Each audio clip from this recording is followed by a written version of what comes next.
This question comes from Georgia. Recently, my husband and I struggled through taking care of his mother with cancer until her death.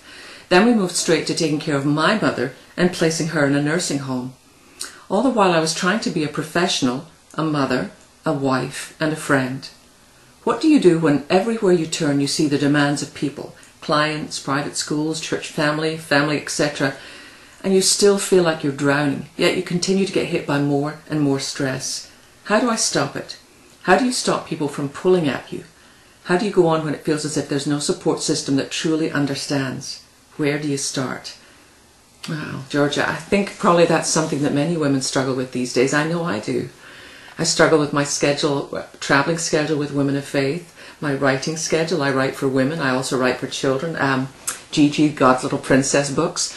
I also record. I'm also a mom of a 12-year-old, so I sign up for field trips and helping with math and Latin homework.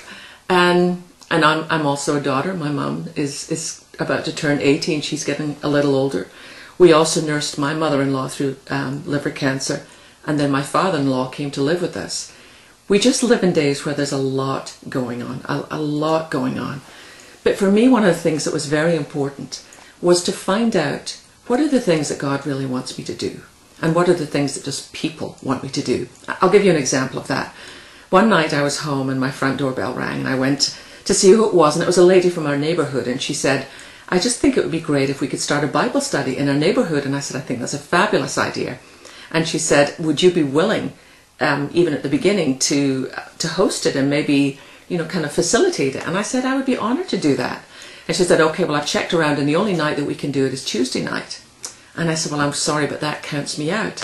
And she said, well, why? And I said, because on Tuesday night, I have a commitment to play basketball with my son. That's our date night. We have supper. We shoot hoops. And she said, are you trying to tell me that that's more important than a Bible study? And I said, actually, ma'am, you know what? At this stage in my life, I guess that is what I'm telling you, because I've made a commitment to my son. And she wasn't very happy with me, and I understood that, but I was also okay with that. That I would simply write down all the things, you detail them well here, that you're being asked to do, and then prioritize them. What are the things that you think, you know what? Not only do I think I'm supposed to do this, I have the grace for this. And there's some other things that it's just not the season in life when I can do it all. And cut out little times for yourself. I have in our yard, which I could show you, except it's dark now, there's a wall at the back. And it's a place that I like to go every day. I usually take our 2 dogs, and I simply sit there. And it's my little time of, my family know if I'm sitting out in what they call the wailing wall, that just to leave me alone is a time when I can sit and think and pray. Just find little moments for yourself as well.